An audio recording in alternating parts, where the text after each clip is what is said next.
Hello, hello, hello. My name is Scott Stanfield, and this is It's My Friday, and I'll explain that to you later, Phil, what exactly that means. And I am a modern longevitarian. I'm so happy to have on today's show the founder of First Longevity, Phil Newman. Welcome to the show. Hey Scott, how you doing? Oh, I'm doing great. Well, I know it's 5 o'clock or just after 5 o'clock on Friday for you. For me, it's here in Rocky Mountain time or Mountain time in the U.S. It's just after 10 a.m. So I appreciate you coming on what's potentially what cocktail hour in London, right? So I really appreciate it. Yeah, you took the words out of my mouth there, Scott. I've got a perfect martini coming up in about an hour's time. Well, I don't know if you know my backstory, but I was in the restaurant business for almost 30 years, and I served a lot of martinis in my day, and so I may actually have to do the same thing this evening because it's been a fun week for me too. So Yeah, good. Well, my perfect martini is I use Zubrovka and a very small amount of vermouth. Yeah, mhm. and nice and cold. Yeah, nice and cold. There's actually a place in Boise. They make this 10-minute martini. It's called Christopher's, I think, a steakhouse where they take and they put everything together. They lightly stir it, and then they submerge it in ice and allow everything to molecularly kind of combine together. And so the viscosity of this is the martini is actually thicker than what it would be if you shaken it or just normally stirred it like the old fashioned way, of doing that. And it allows everything to kind of combine itself. And so somebody who's into technology, maybe you could make one and then submerge another one in a bath of ice and then let it sit there. And then you can, if you need a second one, right, and see how that works out for you. So Exactly, but never more than two, though, right, Scott?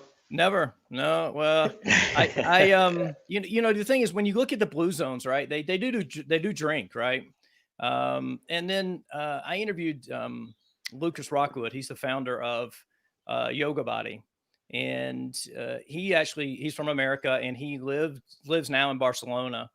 And he says, it's like if you're spending a lot of time with community, you can get away with some other things, right? You can, they smoke a fair amount. Average age is like 83 years old and things like that in that area of the world. And so I think in our modern world where we're super stressed and pushing and sitting down a lot and we don't have balance in our life, I think that we have to make other changes to really be our healthiest today and then also tomorrow. So those are the things. But I don't, to be honest with you, I don't drink that much anymore. I started meditating back in December, really like transcendental meditation. I rarely drink, and if I do, it's like you said, it's not a lot. I just don't need that anymore for that. So That's great. Yeah, I think that lifestyle choices are very much part of what I'm sure we're going to be talking about today in relation to longevity. Yeah, I mean, I think diet and exercise are very important parts of everything, meditation too, and controlling your alcohol is something that is very, very important, I think. mhm. I actually, I love a vodka martini, but I've stopped drinking them candidly because I'm working on my microbiome at the moment, and I think that I'm developing an intolerance to wheat-based drinks, grain-based drinks, Mhm. and yeah, I think it's all part of the journey that people like us are going on when we start to identify some of the changes in our body, when we start to undertake, whether it's biohacking or health improvement or whatever it may be.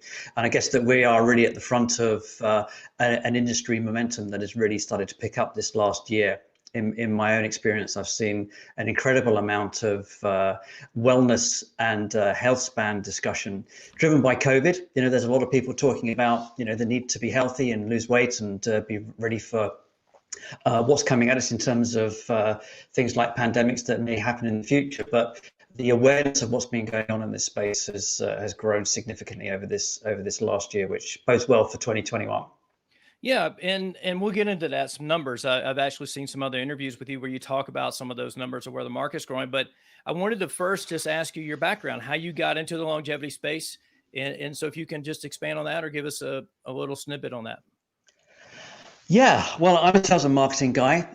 So I've spent a lot of my career working in bringing new products and services to market. Sometimes those have been new products and services to existing markets, and on other occasions I've worked where I've actually created markets. Hmm. I watched on the sidelines the fintech revolution take off, and I was very intrigued as to how the disruptors in that marketplace were going to overtake the banks. And they overtook the banks in the UK. There are lots of real disruptor banks now that have taken market share from the old guard, and they've overcome a lot of the challenges that were in place. In the case of financial services, it was, do the banks open up their licensing to their platforms for transactions? Even with crazy things like crypto and so on, how do you get your currency out of a crypto system? A lot of big challenges that were overcome, and now fintech is a huge marketplace, and it's set to grow exponentially. So Yeah. I was looking really for a marketplace that I could be a part of that was with a similar starting point and with a similar trajectory. So I was actually looking for something and didn't know what it was until I read an article in the Financial Times. Hmm. I know exactly where I was when I read this article because I was on a train going from Oslo to Trondheim, which is basically the southernmost point of Norway to the northernmost point of Norway. Bear Hmm. in mind that it's a bendy country, because I was about to cycle the other way in a 24-hour overnight cycle run, which is above the Arctic Circle. Hmm. So there I was, with all my cycling gear ready to go, and I read this article about Jim Mellon, who I know now very well from he's an investor in our business, and he's a real mover and shaker in the longevity field, a real pioneer. And I read about the fact that he and a number of other people had put $50 million, I believe it was, into this new business called Juvenescence, and they were focused on this field of longevity. And Hmm. they gave some examples of what they were doing, like ectopic livers, which is basically putting liver function into the lymph system, crazy stuff like that, Hmm. and really, stating that they were going to be a longevity business. So I couldn't forget that article that I read. I started reading up on the sector. I bought Jim's book. I read other books, and I realized that this was a market that could see was going to happen, but I could also see that the market wasn't really fully coalesced. It's a difficult question to answer sometimes. What is a longevity technology? What is a longevity therapy? Isn't it just good old fashioned healthcare? Well, it took me a while to find the way to articulate that. And what I did with my business was I decided that I was going to hire some journalists and establish whether I could create a industry news title that would be the first in the space to offer daily news about the space to the Hmm. marketplace. Right. And we ran in stealth mode for 6 months, which meant we cut our teeth on whether we could find news to start off with. Was Hmm. the news newsworthy and interesting? And what was longevity? That was a question we asked ourselves all the time. And then likewise, what is the differentiator with our content between something like Nature or Cell or any of the other sort of deep science journals that are out there? So we ran in stealth for 6 months. We launched in September 2019, Hmm. and we've pushed it hard since then. And we've grown to be, the fastest publication in this space. Not that it's a deep pool at this stage. But there are a growing number of publications that are focusing on longevity. But we've built a brand, and we've now got to the state where it's starting to blossom very nicely for us. So Hmm. my journey was a construct, and I would say that some people might say, "Well, you're just a newcomer, then you're just a blow into the longevity marketplace." How I've been doing this for 15 years. Well, yes, that is the case, but the space needs strong marketing and clarity in the way it communicates to the marketplace, and we are fulfilling that need at the moment, and it's a very exciting space to be in. It is for sure. And considering, like you said, where we are with COVID, and also, as our generation ages, right, we're combining, technology that was exposed to us, as we were like in our early 20s and things like that, and we're able to look at things. I know that you are very similar to I in a couple ways. One is that you look at processes, you look at patterns over broad spectrums, and that's how I put together the pillars and modern longevitarian and all those things, because I was looking at these, big um, these big things and how all the pieces fit together. I do have to ask you though, is like Bitcoin's making a big run again. I mean, you talking about fintech and crypto and stuff. I hope you got a little Bitcoin, because it's climbing a little bit. So Well, do you know what? I used to. I'm no longer in central London because really that's not an exciting place to be anymore. But I used to go and get my coffee every day. There's a place called Silicon Roundabout in London, which is where Google has its headquarters and stuff. And it's literally a hub, which is a massive traffic hub and a roundabout. And it's got a huge underground station underneath it. And I used to go and get my coffee, and there was a Bitcoin machine in the corner of that coffee shop. And that was probably when it was trading about, £5 a coin or something crazy like that. yeah, I didn't put my money in though, I'm afraid. well, I got a couple friends who have, right. I have a couple altcoins, but we don't need to get, that's another whole thing, Not we my need to get speciality, into. I'm afraid. Yeah. Well, I back one of the first times I tried to get out of the restaurant business, I became a stockbroker when I lived in New York. And so I love that side of things, like investing and understanding all that stuff. And so I traded currency for a bit. You're right. So when crypto popped up, it kind of scratched that itch for me. So I dabbled in it and then kind of moved away from it. But so just holding and see what happens with it. But it's an interesting thing to watch. And also, talking about disrupting, like the people who developed the fintech, they actually were bought out by Visa for like $5 billion. Right. So when the old guard like Visa starts coming in and buying up this new technology, you see that happening. I know that you have a couple things. And first of all, I highly recommend people who you're interested in longevity at all, go to longevity.technology, which is actually your publication, your digital publication that you do daily news on, which has got just tons of information there. Now, I probably should ask the question. I teased this show today as, how to blend technology and longevity. So let's just hit that question right now. It's like, what do you see emerging, or what do you see is happening today where longevity and technology are kind of blending together, and how we can tap into that? Undoubtedly, it is app-based, in my opinion, at this stage. There is a real challenge in how you identify what your body needs initially, where your deficiencies are, and how you track those improvements. So you're probably familiar with the term biomarkers. Mm-hmm. Understanding what your biomarkers are is a really important starting point. So I ran a session on a conference a couple of months back. And as an example, I for the session, I pulled up a tray with literally all of the supplements that are at the back of my cupboard that I don't take anymore. And that's omega-3, and it's all the things that you'd normally take from a vitamin store. And I don't take any of them anymore because I have no idea whether they're doing me any good or not, number one. So that was the first point. The second point was that I needed to understand really at a deeper level what my biomarkers were, because we all understand how we feel on a daily basis, but we don't document it on an hourly basis as to how we're doing. And I feel that really the identification of your starting point is a really important place to be. An app that can understand that starting point is a really important place to be. And then feeding in the data into those apps is really, really, again, a big part of the next generational step of the data. I mean, I've got a Whoop band here. I've got an iWatch here. I've got no shortage of data coming at me.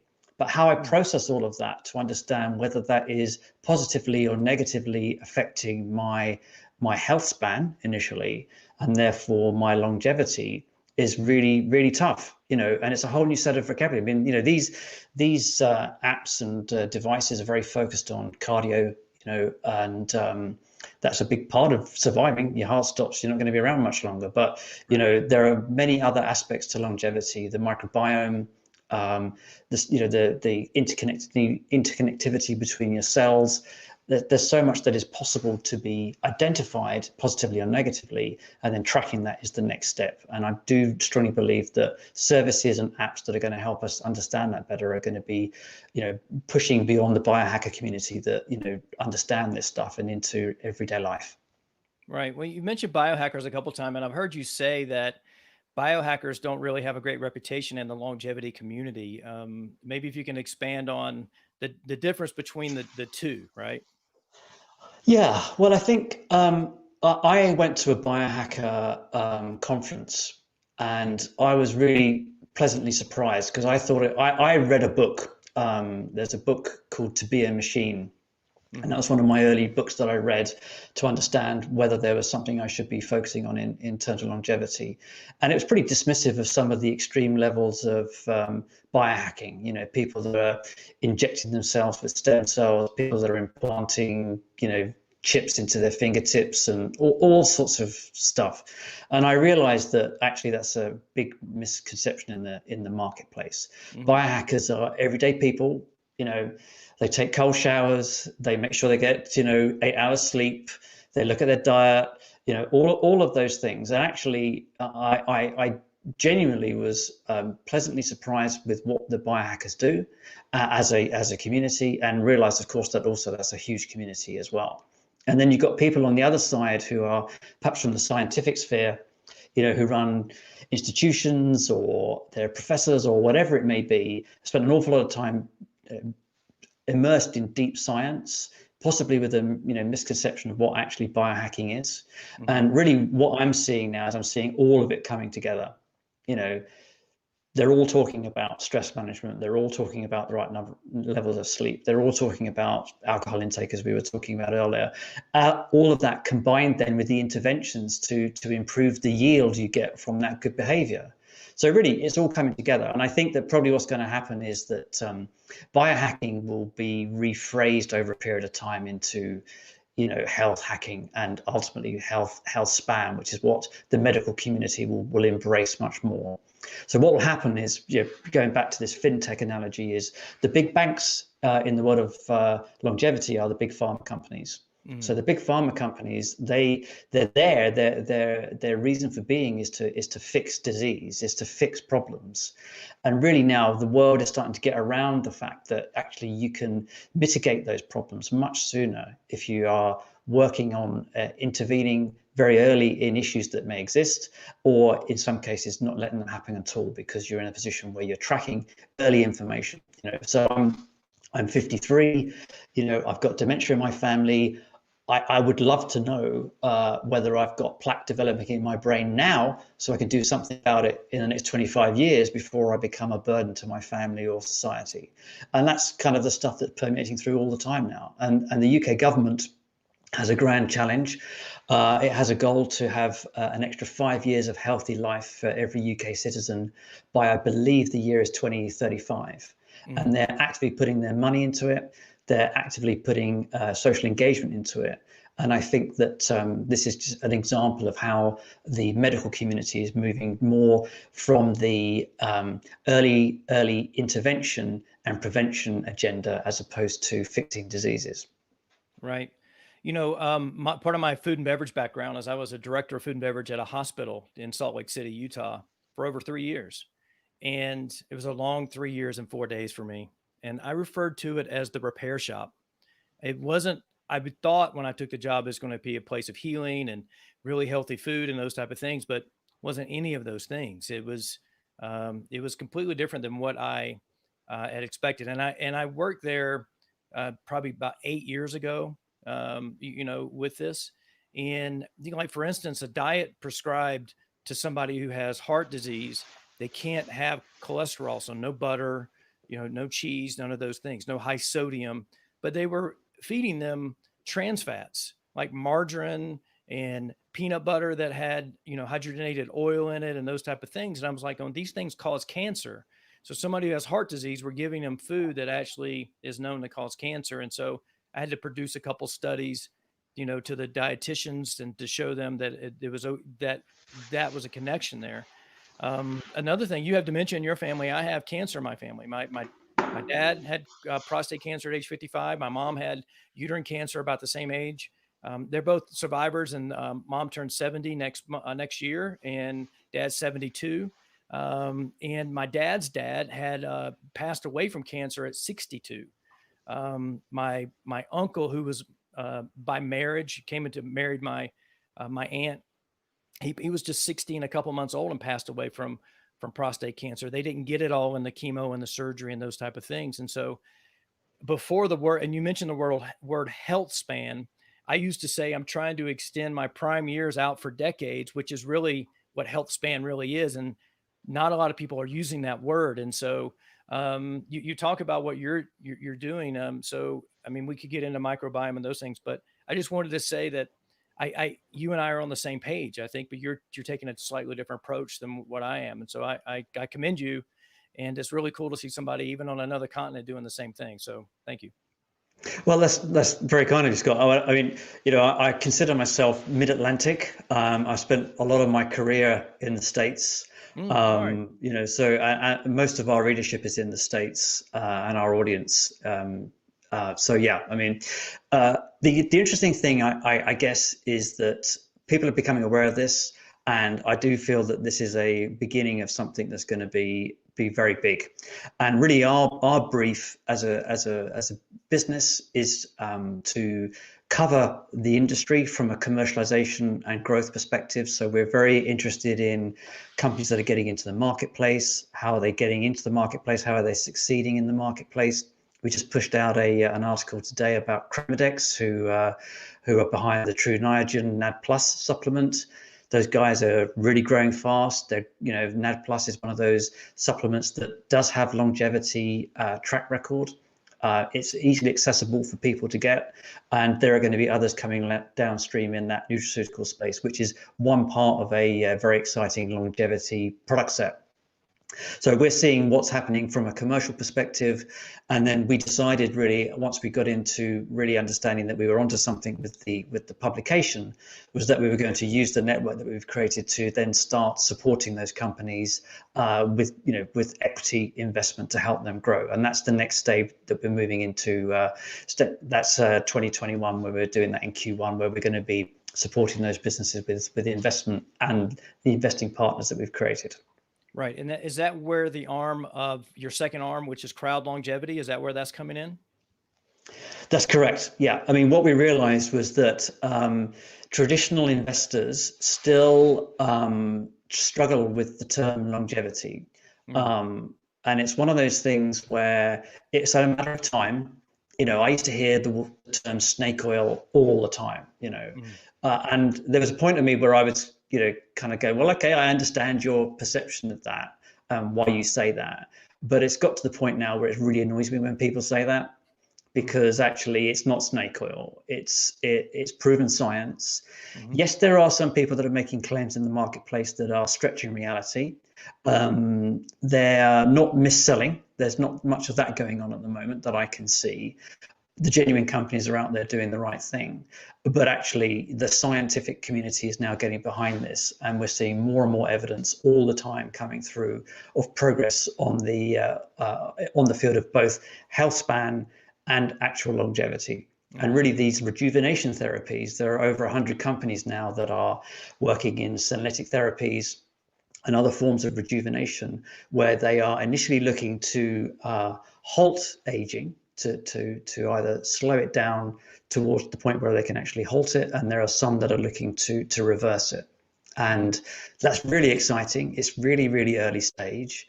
So investors that are looking at those types of businesses do have a level of concern associated with them, because obviously they don't know whether the science is legit at this stage, because a lot of people don't, because it's still very early stage and some of it is quite high theory.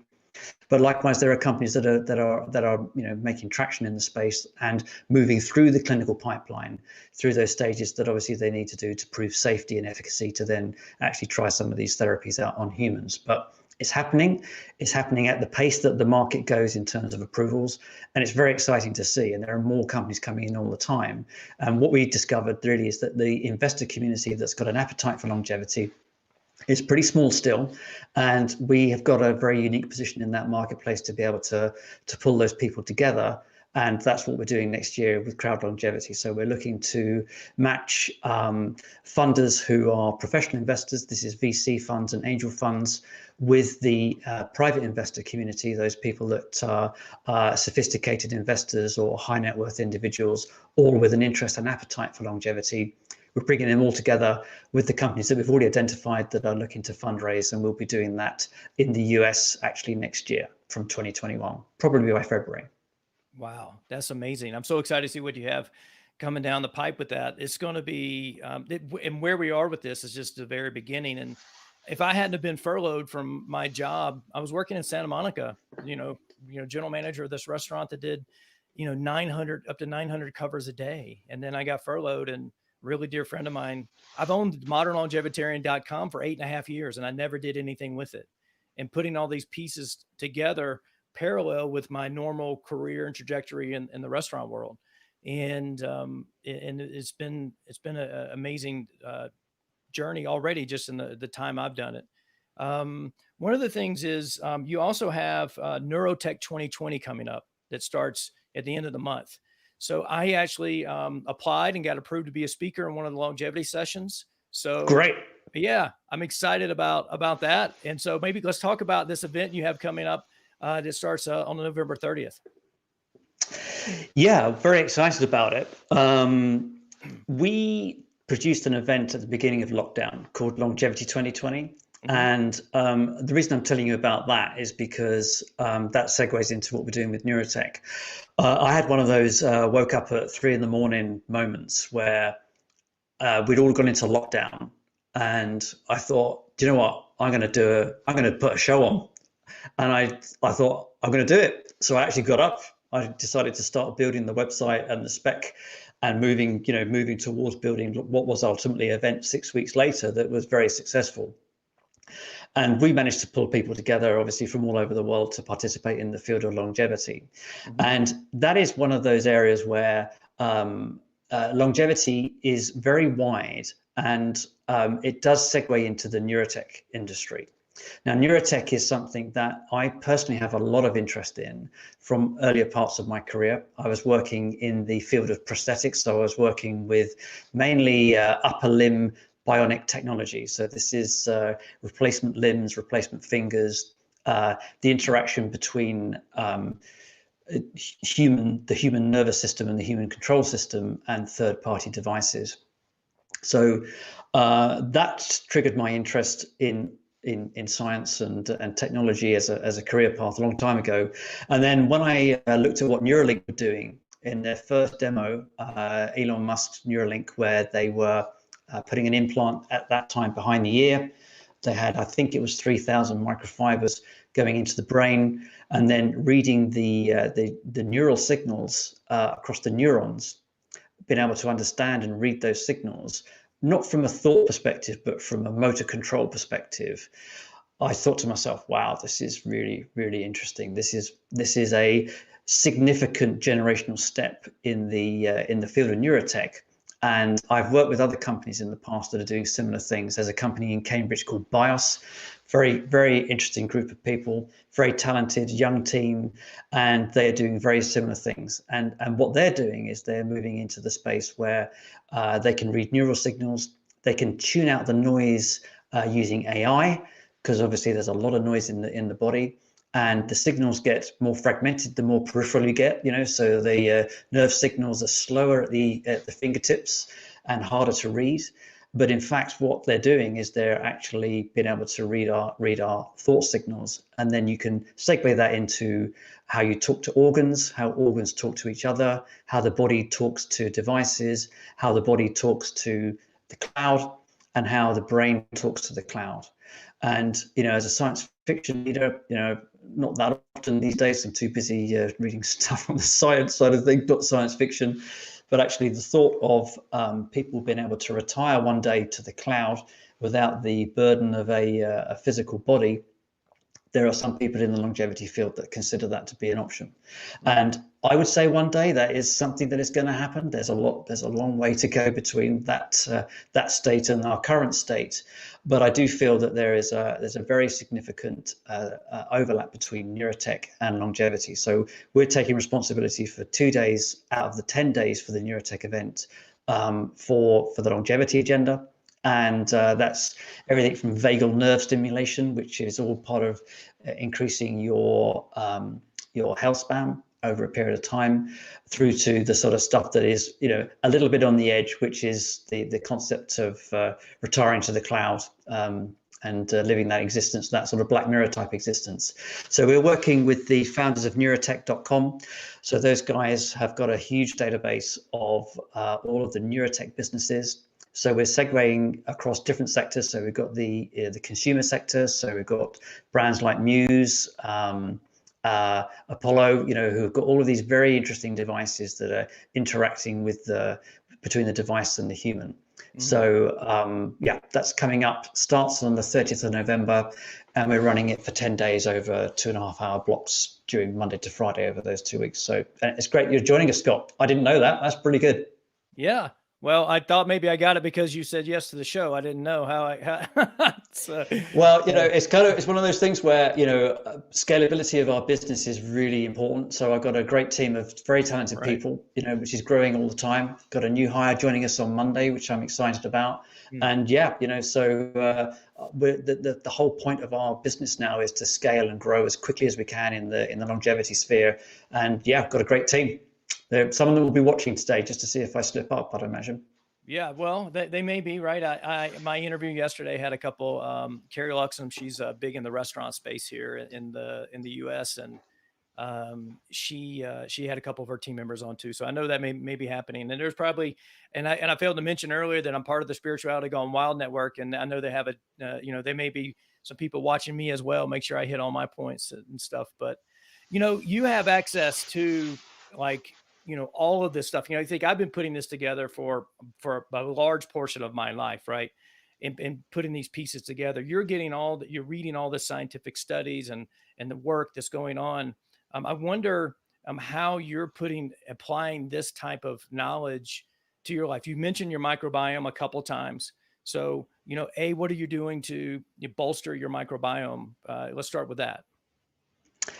Okay, so interesting story is that, doing things like 24-hour, 350-mile bike rides was something that was albeit midlife crisis that I was doing, a lot of. I had a big challenge every year. I've swam the English Channel with a team. I've done the Pyrenees in 100 hours. I used to do all of those sort of crazy things, whilst pulling very long working hours with my career. And I chose to be a vegetarian when I was 16. So I was a vegetarian from a very early part of my adult life, all the way through to being 53, which is what I am now. And about 18 months ago, I kind of hit the wall, and I developed chronic fatigue, which I have absolute control over. I know what I do that brings it on and makes it harder. But I was really in a position where I had a lifestyle change, so my back's been in the rack for 2 years nearly, I don't do open water swimming, all those sorts of things. Anyway, I took some advice from somebody that I do trust, a dietitian, and I've gone right back to basics.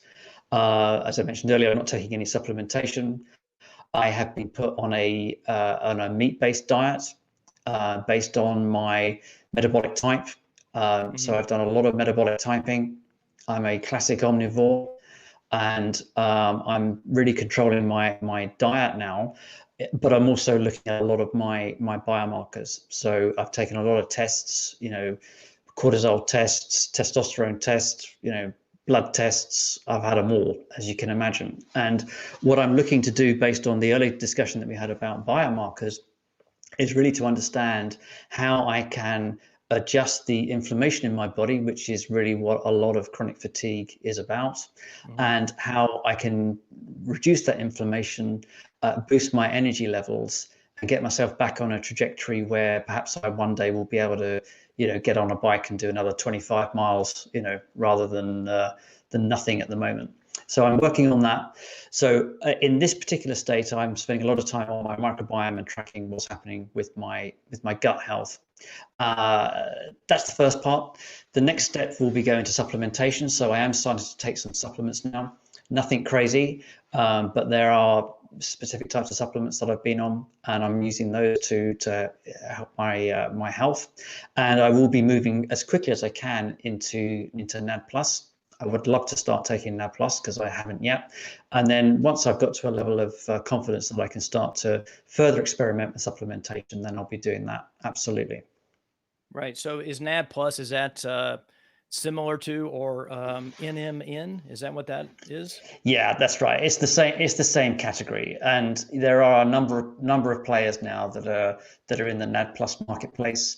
As I say, it's a very, very, very interesting space, and you speak to the experts, as I do, because I'm not a scientist. I'm a marketing guy, but I speak to a lot of very interesting people, and they are very confident about NAD Plus. There are other people that are taking drugs like metformin and rapamycin, and they're doing that on the basis that they believe in it, and they've done their own scientific reading, but there's not a lot of scientific evidence to back up some of the theories that people are employing with their own bodies, with their own self-experimentation. And I can understand why they're doing it. And I'd encourage them to make sure that they're doing it in the right way. Mm-hmm. There are some there are some trials now coming up to identify the efficacy of metformin as a treatment for death as an endpoint. Near Barzilai is running that under his TAME trial, which I believe is going to start next year. And we only covered last week a company that's crowdfunding a 200-person rapamycin trial. So rapamycin is an organ rejection drug it's a rapalog, which has demonstrated that it does have the ability to generate some let's call it some longevity benefit within the body, and the same with metformin, which is a diabetes drug. So right, those are things that people are doing, which I won't do myself yet, but I will be looking at when I can. And I have a hard line. I'm not doing that, but I know David Sinclair talks about a lot of those things. And he wrote the book Lifespan. He's a Harvard scientist researcher, and discovered the molecule resveratrol, right? Then rode the winds with that as people try to debunk all that stuff, and then takes NMN and also metformin. But he also says phase 1 is very similar to what you talked about biohackers and what I teach, right? Using hormesis, right? Be getting a little stressed, right? So getting a little bit out of breath, being a little bit hungry by fasting, and getting a little hot and getting a little cold. He calls that type phase 1. And that's in what I do, but there's also, I've added some other pieces in there because most people, I don't know what the stats are in England, but in America, 70% of Americans breathe through their mouth. They don't even breathe through their nose, right? And if you look at the work of, Patrick McKeon, who runs the Buteyko International Clinic in Ireland, right, who wrote the book called Shut Your Mouth, right? He's been taping his mouth shut for 25 years. I've been taping my mouth shut when he sleeps, right? And when I've been doing that for over 2 years, absolute game changer, right? In my whole sinuses and how that works. And so that's just a way of, getting your genes to express themselves a different way by breathing through a different hole in your head, right? It's just, understanding those things. So I'm more, mechanical, physical things, changes we have control over versus getting to the pharmaceutical. But I'm super curious about seeing where that goes. Yeah, and the line between pharmaceutical therapy and supplement is getting grayer, and I guess that if you're a supplement, you can get through approvals quicker than you would do if you're a proper therapy. But I think that, as we've all seen with Pfizer, how the FDA has been able to fast track the clinical trials process. I do believe that is going to be where the genie is out of the bottle. It can be done quicker. Things can be tested quicker and brought to market quicker. And I think it's a game changer. So I'm hoping that a lot of the rejuvenation therapies that get stuck in, 5, 8, 10-year pipeline processes will be able to accelerate their approvals process, or at least the demonstration of safety and efficacy. And this company that we talked about last week, whose name I forget, they'll probably kill me, but they're doing a 200-person opt-in trial. It's got IRB approval, so it's been through medical clearance. And they're going to be putting people through quite a deep regime of testing and tracking to ensure that they're not doing anything stupid. But likewise, hopefully at the end of that, they'll come out of that with some data in a very short period of time that will prove, otherwise, that rapamycin has got longevity implications as a therapy, and it's safe. And it's one of those things where it's kind of off patent, and therefore it's going to be very cheap. So people will maybe be able to live longer using therapies that are the same price as a supplement they can buy in a store. So very interesting time for all of us. Yes, it is. I was a vegetarian, pescatarian for 10 years, my wife for a very long time, and I do better eating a little bit of meat. I'm more plant-based now than I have been in the last 5 years. And that's part of microbiome, right? I really want to get more prebiotics and fiber in my diet. But my question is, how was it, going back? I mean, you were what, 40, almost 40 years, right? Or 30 years vegetarian. How was Yeah. it going back and eating meat? Wow. It was pretty tough. Being a sort of alpha personality, I decided I was going to go straight for it. So I bought 3 steaks and I ate one a day to see how I got on. I don't like doing it, if I'm really honest with you. But I am very, very keen to improve my personal health, Right. and my current situation. Will I go back? Yes, I probably will do. I'll probably not dial down completely to being vegetarian again. But at this particular juncture, I am coping with it quite well. I still classify myself as a vegetarian, but I'm trying to fix something that's quite complex, and it is actually proving to work. I mean, my inflammation's gone down, my energy levels are going up, my ability to do mild exercise and not feel tanked, for the next day, has improved. So in my basis, so far so good. So I've got to keep it up. Yeah, and I think this is really showing that, there's no one size fits all. Like you said, figure out where you are, wherever each person is, and then find what works for you. Like, for instance, I've been intermittent fasting for 8.5 years. I've been, keto for 5 years. I've been, doing the Wim Hof method for 5 years.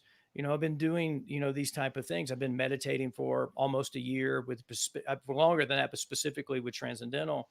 But, and so what happens is I'm saying that these are the categories that you can influence yourself, but you have to find what works for you. And like you said, you've had testing done to show that you're a classic omnivore and you should have some meat in your diet.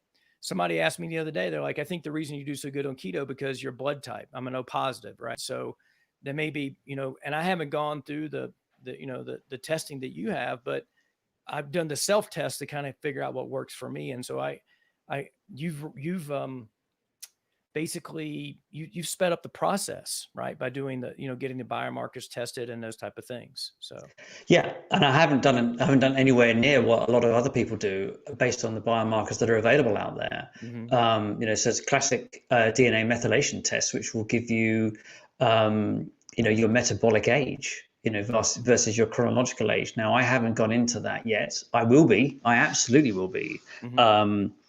But that's a fascinating position to be in, isn't it? I mean, if you can understand that you've got you've got an advantage, from a metabolic age to a chronological age of 5 years, and you can improve that, then that's a fascinating position to be in. You could be run over by a bus. That anybody could happen. But likewise, if you're starting to be conscious of all of these things, then you can have a long and healthy life. And then really the longevity agenda then starts moving into the field of financial longevity, which is a whole new subject. But, you need to consider, well, actually, if I am going to live healthily to 85 or 90 or 100 or 105 to 120, which is the sort of ages that people are talking about now. Yeah, you're not going to retire at 65 or 60. Right. You're probably still going to be really pumped and really active at that point in time. I mean, what really just makes me go, yeah, really? Is when people talk about the over 50s. And I just go, well, geez, I'm just actually getting warmed up here. I've got a long way to go yet. Thank you very much. Whereas obviously people that are 65 will have a different kind of category, both in terms of their outlook on life and their health and their finances. And really, I think that the one size fits all thing is not applicable anymore from a health perspective or a lifestyle choice or from a financial perspective. So I chatted with a guy the other day. He said, when are you going to retire, Phil? I said, well, in reality, I'm not probably ever going to retire. I might make some choices about what days I work and what gigs I decide to go into, but I don't think I'll be retiring. Thank you very much. And I think that this is really applicable to your career choices. I mean, I had a session last week where we were talking with an investor panel. Really interesting to speak to a guy who makes investment choices for a big insurance fund. And what he's looking at, he thinks that education is going to be one of the most biggest growth areas for the silver, the silver dollar, the silver tsunami, gray dollar, whatever you want to call it, because people are going to go, look, yeah, I'm still productive. I've had a great career. I want to make a difference to the world. I want to make a difference to my own life, and I'm going to retrain to be whatever, a therapist, a financial advisor, all of these choices are available to people now. And I think that's really fascinating, not only from an individual perspective, but also from a societal perspective, because, Western economies, the data is going to show you that, the birth rates are going down, people are living longer. And rather than looking upon that as being some kind of cliff edge that, the industry, the economy is going to tank, all the young people are going to be funding the old people, that's not going to be the case. It's not going to be the case. And governments and institutions that understand that will be able to take advantage of that. And it's places like Singapore that have really got it nailed at the moment. And it's really interesting. Yeah, it is, because when I had the beginning discussions about starting Modern Longevitarian, it was like, how long is this going to go? And I was like, well, I'm 48. What if it goes another 48 years, right, from now, right? And so that takes me deep into my 90s, mid 90s, right? And so I'm like, you can't start a brand on longevity and then say, hey, I'm just going to retire at 62 and cash it in, right? This is something that and that I plan to do for a very long time. And I don't plan on, if it's retirement age for me is going to be like 95, 96 years old, right? Is what I'm looking at, in terms of scale. But you're right. You mentioned that the same thing, you can get hit by a bus, right? So I teach my coaching clients and my family and all these things to look at the micro, and the old term, the Latin term, carpe diem, live for the moment, live for the day, be present in today, but also look at the macro, right? So you got the micro and the macro happening at one time. So make really good decisions about your diet, your exercise, those type of things, your community, but also don't forget about what's happening in the moment as well. So those are the things. And I'm super curious about the financial longevity and financial piece of the puzzle. So that's really cool what's going on. Yeah, I mean, it's massively important. I think there's a direct correlation between how long you want to live and how much money you've got, and it's pretty obvious, but people don't like to deal with it, and financial planning, health planning, all of these things are very much intermingled. And, the challenge, of course, that you have when you're looking at a marketplace like we are, is where do you decide to draw the line? So Right. so we don't step into financial services, because we feel that's a whole new industry that's relative to longevity, but it's not longevity. Right. We steer away from things like cryotherapies and cryonics, because I feel that that's kind of moving a little bit beyond where we are, to die and then hopefully not be so dead that you can't be brought back. I think that's kind of beyond where our reach goes. Right. But I'm quite interested in the way that a lot of the scientific therapies that we're looking at now, such as senolytics, is moving back into markets that are very traditional, like the cosmetics market. And I do genuinely think that there's a place between the longevity industry and science and the cosmetics industry, where, yeah, when you hit 95 and you still want to be active and out there, you will be conscious about how old you look. And I think that there will be an element of that that's very important to society and the individual. So we're talking about that as an area editorially that we might start to cover. It's still very early stage. There's a massive crossover between the cosmetics industry and let's say the cosmetic enhancement industry. But actually, I think that people will genuinely want to live long. They'll want to work long, and they'll probably want to stay looking young. So I think that's something that we're going to be quite interested in. I'll probably Right. say that because I'm starting to feel a bit old now. Well, when you start looking at, like you're a marketing guy, I spend a lot of time marketing as well. I mean, I think every business really is a marketing business in this day and age.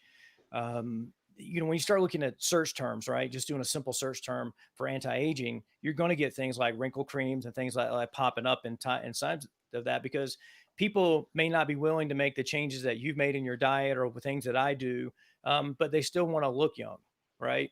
And so I think you're right. There's definitely a crossover there. Now, we mentioned earlier that, my friend Russ Yeager just said, hey, Scott and Phil. Russ is a body transformation expert and works with Grant Cardone on some things. And he was on the show last week, so on Friday. And so he's a super cool guy. But we talked about earlier in the show, like the size of the actual market, if where it's going, and I've seen some big numbers thrown around. So where do you think the longevity market's going to go over the next, 5-10 years? And well, again, it's very clear that you've got to decide where you're going to draw the line. So our advisory panel has got some very talented people on it, and Margareta Colangetto, Dmitry Kamenetsky wrote a book called Longevity Industry 1.0, and they reckon that the market's going to be worth 26 trillion by 2026. Now, what they did was they just took a very broad brush and said 20% of the GDP of the world is going to be associated with longevity. So, they've got a lot of science and assumptions that sit underneath that. So they're bundling in cruises, retirement homes, age tech, supplementation, fintech, everything associated with that. So that's a very broad brush assessment of a very big marketplace. Where Bank of America have been involved. They reckon it's going to be $500 billion by 2025. So that's probably a more scientific based number. It's probably some more tighter assumptions behind all of that, but it's going to be big. And the marketplace is defining itself. Some people call it precision medicine, some people call it rejuvenation therapies, but frankly, everybody's starting to put it under the banner of longevity. So I'm very happy that we did that ourselves, and that we reserved the domain names early enough. And I think longevity industry is going to be absolutely huge. And Jim Mellon, who's a big player in this space we talked about earlier, he's invested in our business. He's invested in lots of other businesses. And, I speak to him about this when we interview him on occasions. And he says, well, 10 VC funds will become 100 VC funds will become 1,000 VC funds. And his business is actually called Juvenescence. And those guys are planning to IPO next year. If they do, that's obviously all going to be subject to market conditions, and then make a real good go of it. Using the old analogy of a rising tide lifts all boats. We'll see that if Juvenescence get it away, then there'll be a lot of people piling in after that. So I think 2021 is going to be a huge year for longevity. Right. I think it's going to be the kickoff for it, right? Because it's just amazing where this technology going, the research is, the books that are coming out, the investment, the money that's coming behind it, just all of those things. And it's just super amazing. And I love what you're doing. I really do. So I really appreciate you coming on the show. Oh, a pleasure. And I love what you're doing as well, Scott. I mean, it's kind of great. I saw your thing on cocktails the other day. I thought that was very interesting. Oh, yeah. Well, because I had the Restaurant General Manager podcast, which started about a year ago. And because that was my industry, right? I was going down this road of being the restaurant general manager coach before I did this pivot back after being furloughed. And so I decided when I got approved to do LinkedIn Live, that this show would be a fit of everything, right? That all my interests, right? So I grew up racing go-karts, and I have friends that work in NASCAR now. And I've actually used to race against people. We're older now that were retired from NASCAR and things like that. So I've reached out to a couple of my old racing buddies about coming on the show as well. So and it was just really funny. One of them was like, I don't think that your vegan listeners want to see how I cook a steak. And I'm like, no, we're going to talk about everything. Right. And so, but yes, the one with Lori with the Bloody Marys, that was a really cool one. I didn't know she was going to be making cocktails at 10 a.m. in the morning, though. I was not expecting that. So, Well, 5 o'clock somewhere, right? yes, exactly. And she was in California, so it was an hour earlier for her. But that was a really cool show as well. It was really cool. Thanks for watching that. Yeah. Very good. Yeah. So, I mean, is there anything else that you've got that you want to ask me, Scott, before We're you going to wrap it up. up? I'm just going to, where can people find you online? Obviously, I have longevity.technology, but where else can they find you?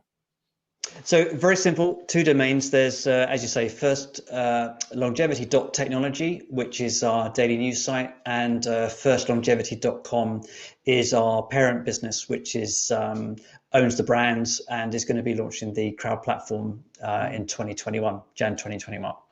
Okay, perfect. And you're on LinkedIn. That's how we met as well. So you can look you up there, and then you're tagged in all the posts that are there. So I just want to say thanks for coming on the show. It's been an amazing conversation, and I hope it continues. And I look forward to the Neurotech 2020 and all the things going on with that. Awesome. Yeah, we'll see you in a couple of weeks. Yeah, I look forward. Thank you very much. Great. Thanks, Scott. Good to see you. You too. Bye.